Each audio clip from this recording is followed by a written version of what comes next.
and gentlemen, welcome to the one and only official five-star Revolution podcast. All the other ones are just wannabes and fakes. This is the only five-star Revolution podcast right here on YouTube and on Facebook, five-star Revolution podcast. Go share and like our Facebook page and subscribe to our YouTube channel right now. We have a very special guest today, and his name is Arthur McArthur. How you doing tonight, sir? What's going on, man? Thanks for having me. I appreciate the time, brother. I really do. So, let's get right to it. My first question for you is, were you a wrestling fan growing up? Absolutely, man. Like Stone Cold Steve Austin, guys like that. That's what inspired me as a fan, and yeah, I've been watching pretty much my whole life. Okay, so Stone Cold Steve Austin was your favorite wrestler growing up. Yeah, absolutely. Okay. And what made you want to become a pro wrestler? I mean, it's always been a dream of mine. I guess I was caught daydreaming. Of maybe one day being in the squared circle, and the opportunity arose, and I took that chance, and I've been loving it ever since. And where did you initially start training? So I started training at Absolute Intense Wrestling, and that's in Cleveland, Ohio, trained by the great Dominic Arini and Derek Dillinger. They got me started in the right path, and been doing well ever since. All right. What promotions have you wrestled for in your 2 year career this far? There's a lot. I'll try and narrow it down to a few notable ones. Obviously, AIW been a mainstay there as of late. Um, during the pandemic, you would have seen me at Flophouse, whatever, which was on IWTV. I just, the other day, I was just at the SCI Action Futures tournament, whatever, down in Chattanooga. I worked down there. I was recently on Action in Georgia. Wrestling Theology is another place. RPW. There's so many on the list I can name, and I can't, exclude them all. But they're definitely, I've been getting around, man, to say the least. What was your first match and what did you learn from it? So the first match I ever had was kind of an unofficial debut on a pre-show. Um, it was a four-way between me and three other guys who ended up graduating the academy at the same time as me. What I learned from it was just to, well, I guess I learned to just, calm down, not be so nervous. It's all a show, and obviously, when you're all worked up and you look nervous, people can tell, and just kind of go with the flow because you could tell it how scripted it is and whatnot. I think over time I've learned to just kind of roll with the punches and just suspend that disbelief and whatnot. So, if there's one thing that you learned in pro wrestling that you carry on into your personal life, what would that be? There's a lot. I guess number one is be a good person, and let me explain. So obviously that's a common courtesy thing for everyone, but being a good person to everybody in wrestling, being professional, it gets you places. There are people who may not be the best wrestlers, may not be the best in ring, whatever, but they're so beloved by the fans, beloved by the boys in the back, and that gets them places. Everyone loves having a great person in the locker room for sure. On the flip side, you got guys who are top tier, best in the world almost, and obviously I'm not going to name names or nothing, but there are some guys who are really good, but they come across as very rude, and people will know that. Like I'll say, hey, this guy's gonna be on the show. Like, oh, that guy's a jerk. Stuff like that. And especially if you're new coming in, if you have that bad impression of having a bad attitude and just being overall disrespectful, no one will ever give you a chance. So like that, that applies to real life too with everything. So yeah, be a good person. That was a rule that Johnny Gargano set for this school.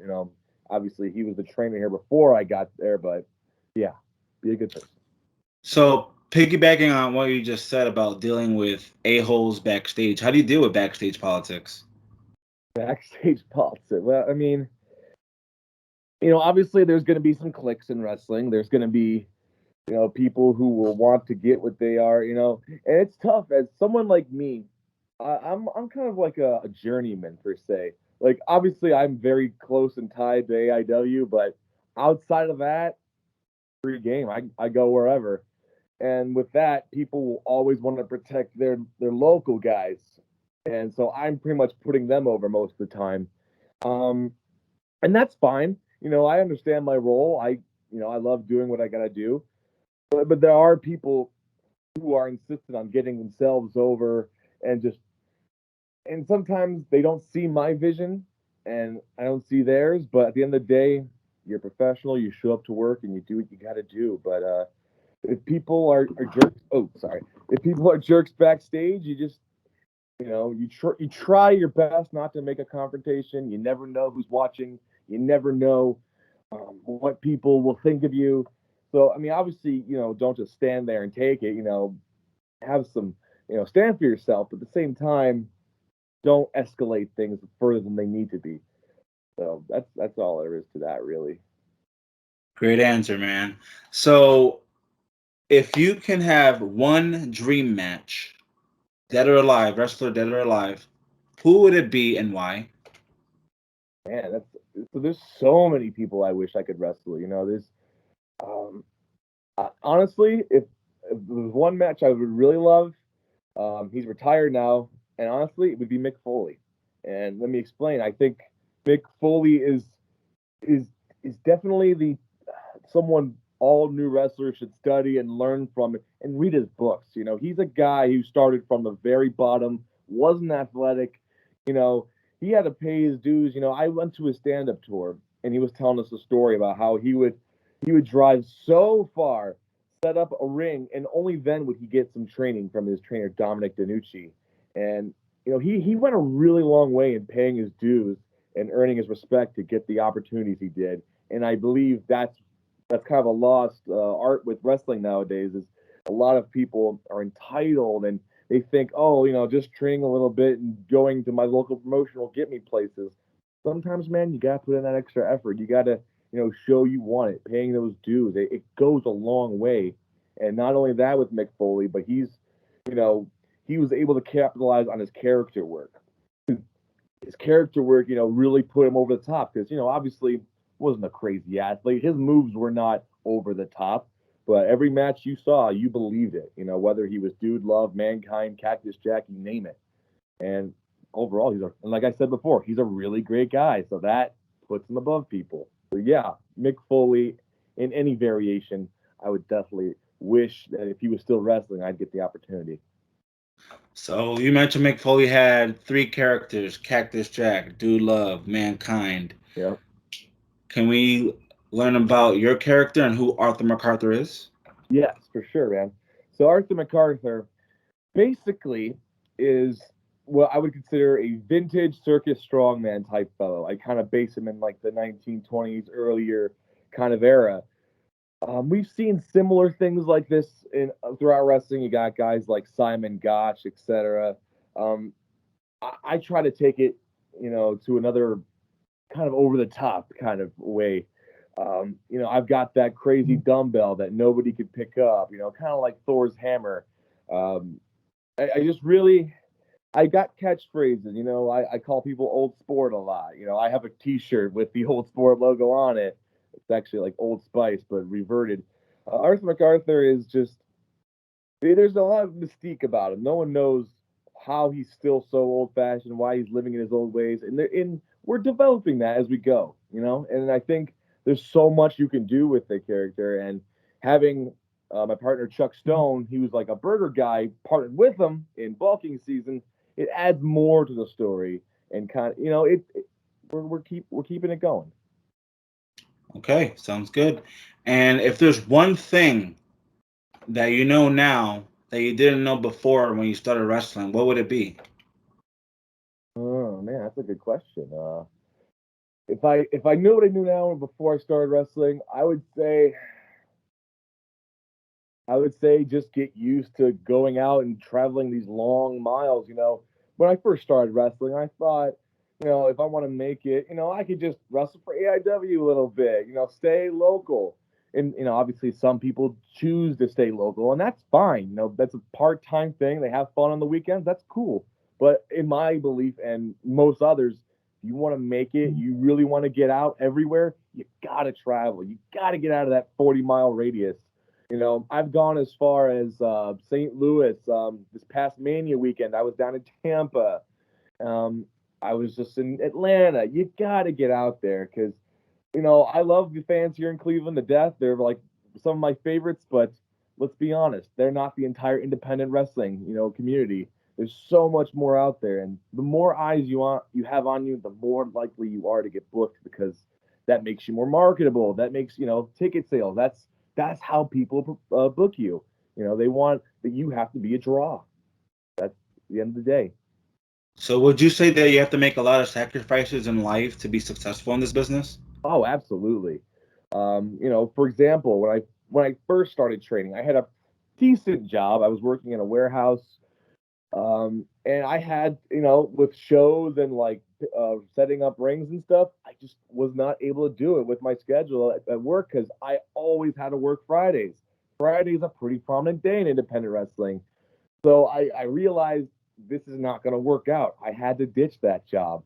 I've had to find, like, where I'm at right now is almost ideal. I work overnight. I drive trucks for Amazon to a third party, and they've been so good with my schedule. And it's just, I don't want to work night shift. I don't. It screws up my sleep cycle and whatnot. But with what I got now, it really allows me to get out there.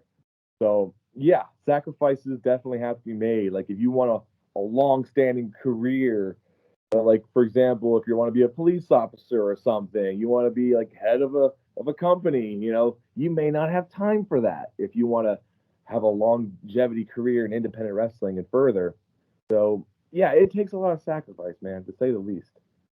So besides those bigger companies like AEW or WWE, are there any other promotions that you want to wrestle for or you have your eye on? For sure. The bigger promotions that you got places like MLW, which is now on Vice TV. My trainer wrestles there and works with them right now. MLW would be a great place, I think, to get my foot in the door for more people. Um, down the road, that would be something great. Once I achieve that level of success, MLW is cool. Impact is always fun. I think, they're starting. Ever since they kind of went under with the Dixie Carter era, I think they've kind of retooled and they have something, new, kind of like a advanced indie per se. And I really like what they're going for. It, there's so many doors out there. You never know what can happen. So I'm just, you know, what's the word? Mouth closed, ears open, whatnot. I'm just trucking along and hoping for the best. So do you think MLW is your next step besides the AEW or Impact or anything like that? I mean, I can't really say that for sure. Um, I mean, Is that what you have see. your eyes on though? Is that your next goal? I'd say getting signed to something like that would be a long-term goal. Obviously, maybe not right now. Right now, I'm focused on getting over in this independent world and just gathering the support from there. Because I'm, I'm getting there. I'm getting higher. I just don't think ready for that level just yet. I'm getting there. I feel it.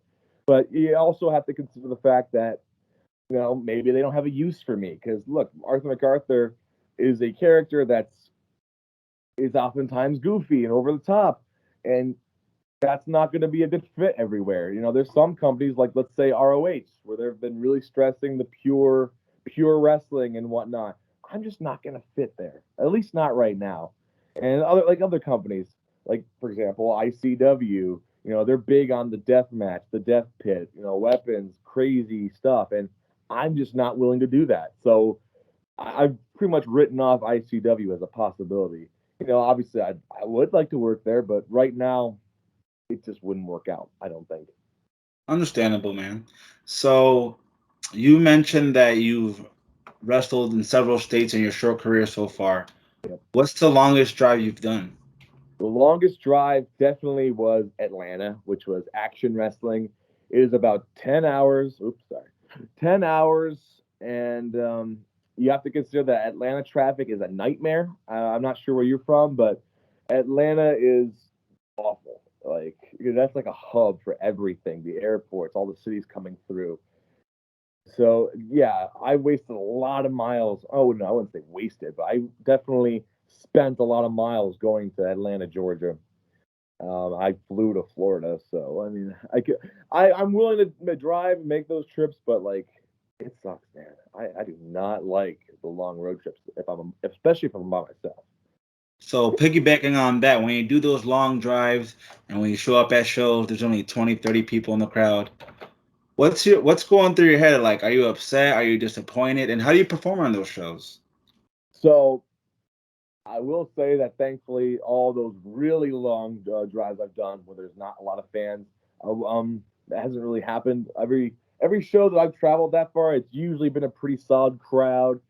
Obviously, the pay is pretty well too. You know, it really recoups for my wear and tear on the car and gas and whatnot. I will say that I have traveled not super far, but a decent, days worth of a trip, and it was a low house, and you're just like, ooh, obviously that happens. Not every show is going to draw as well. Whether it be the weather, circumstances. I had a show once trying to do.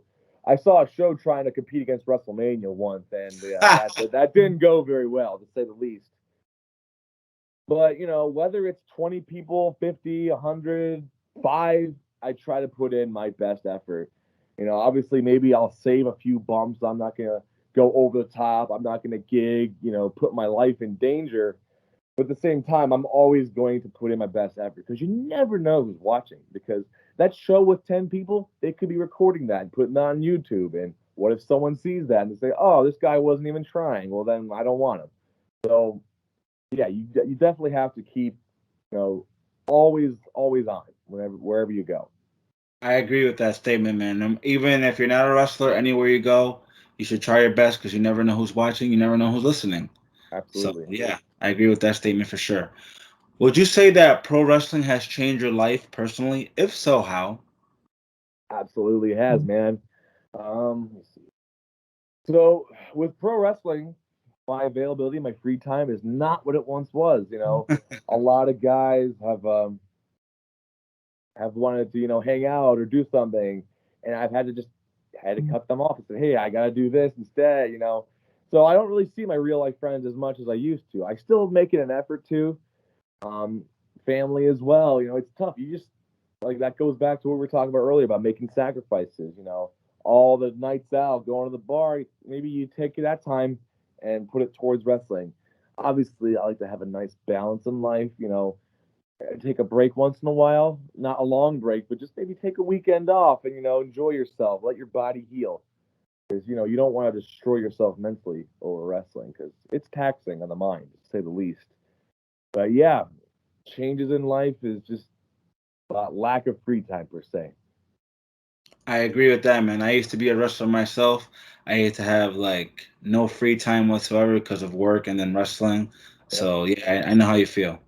Yep. Um, so who do you look up to in today's wrestling? Like anybody active that you look up to? So like people I look up to. So I think the number one who I look up to, like as far as like signed people go, is Cesaro. I think he's one of the more. I think he's the well-rounded wrestler. Charisma may not totally be there, but I think he has something there, to say the least. Cesaro is just he's a guy who's I feel hasn't gotten his proper due, and getting obviously not everyone has to be world champion, but I feel like he has so much more to offer. You watch matches like he had with Quackenbush back in the day, with all the stuff in ROH. Those are great matches, and it's phenomenal how good he really is.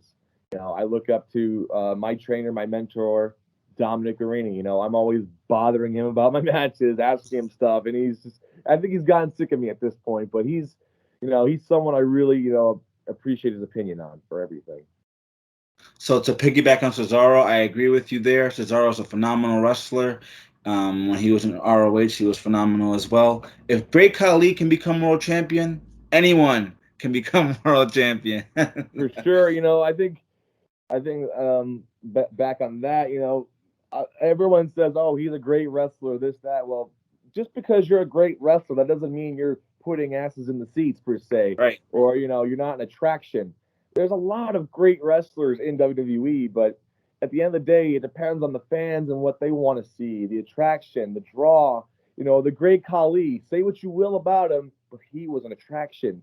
7 foot forever, scary looking fella. Obviously his ring work may not have been the best, but like I said, he's an attraction. So that's what it all boils down to in the end. Very true. Very true. So, what can we expect out of Arthur McArthur in the next 3 years? In the next 3 years, well, I guess you could say I'm just looking to travel and make new towns and get to new states. I haven't been to New York, I haven't been to New Jersey for wrestling, or I'd love to wrestle in Chicago. Those are places I'm aiming to go for. I don't want to stay in my same loop forever. Um, I'm definitely going to keep pushing it and just taking this all the way until I can't do it no longer. So next 3 years, you never know what can happen, especially with the world the way it is. But either way, I'm gonna put my best effort out there. How do you deal with those veterans that you have a match with and you give them ideas for the match and they just totally shun you and say, no, we're going to do it this way instead? So sometimes that's for the best. I've had ideas and they get thrown away, and I'm just like, man, come on. But at the end of the day, some of these vets, they've done this, they know this, and with their advice that they've given me and stuff, the match turned out even better than what I had hoped. So sometimes you just have to trust them. Like I said earlier, mouth shut, ears open. You know, sometimes the advice isn't good, but at the end of the day, you got to show that respect and let them carry. And obviously, sometimes the vets are there for a reason by the promoter. They want him to guide the match, so you kind of have to show that respect per se. Um, Obviously, can't always get what you want, but sometimes you gotta get the match over yourself. You know what I mean? Very true. And how do you deal with those promoters that have heat with each other and they say, hey, you can't wrestle over there or you can't wrestle for that guy? Mm, that's a funny one. I won't name names on people who do that, but that does happen, and I've seen it a bunch. I work in a city where that does occur, and it is what it is. People don't like that because, oh, I'm an independent contractor. I can go wherever I want.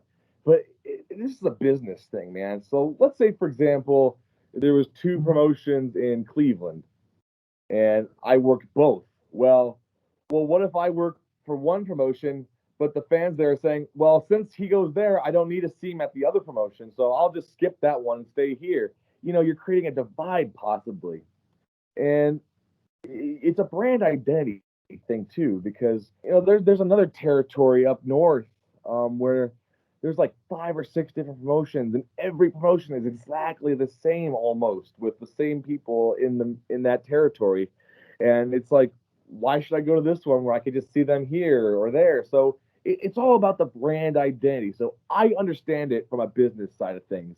It is unfortunate, but as far as like your freedom is as an independent contractor would go, but you just gotta look at it from the booker's side of things. Okay, good answer. Two more questions before I let you go. Okay, This one is not really a question, but do you mind sharing one or two funny road stories with us?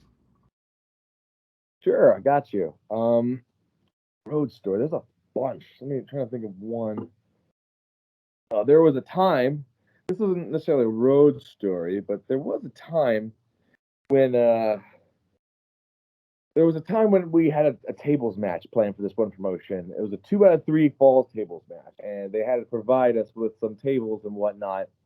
And we ended up bringing a couple of our own too, because we had some laying around.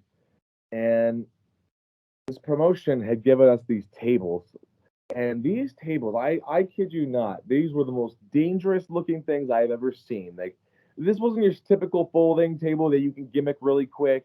This was like splintery wood, metal all around it, so there's no way you can really gimmick it. And there was like a metal handle in the middle, So I'm like, guys, if we take this table, we will die. Like there was no getting around it. And just I was just so frustrated because we it was a 2 out of 3 falls. We wanted 5 total tables for just making a great match. We ended up having to cut to a 2-0 sweep. It is what it is. And we had to save ourselves that day. And honestly, people don't talk about that show anywhere, so we didn't have to kill ourselves. I guess another funny road story would be a time when it was WrestleMania weekend. It was out in Jersey. I was still a student at the time, but I was helping out. I took some students with me. Oh, sorry, I got distracted. I had a guy drive for me because I was just tired. It was a 7 hour there, 7 hours back. I'm like, I needed like a nap in the back really quick, man. And this guy, I kid you not, I try to close my eyes for like 30 minutes. He's missed like 5 exits. And every time he missed an exit, he'd pop out a lollipop from his jacket and start sucking on it. I'm like, get out. I'm taking over. It was insane. This guy has yet to debut either.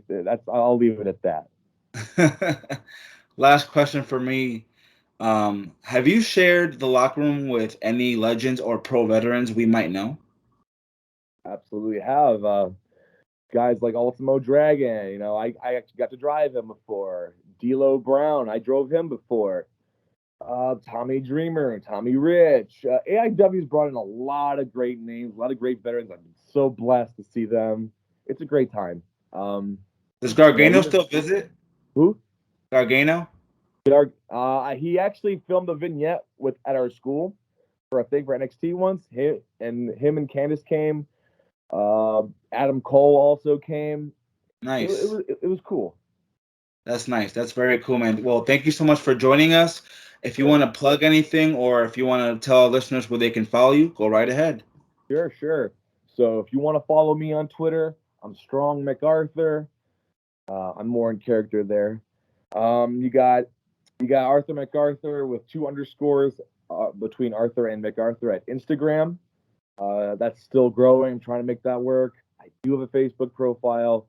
Don't add the real life me, please. Merch. I got pro wrestling tees, Brainbuster. I do have a big cartel as well for all the options you got out there. That's pretty much all I got, dude.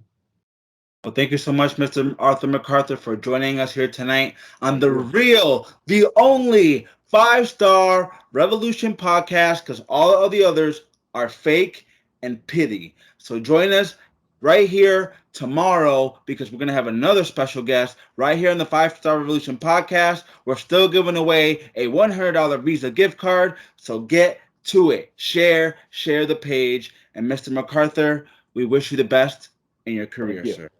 Have a great day. Have a good one, dude.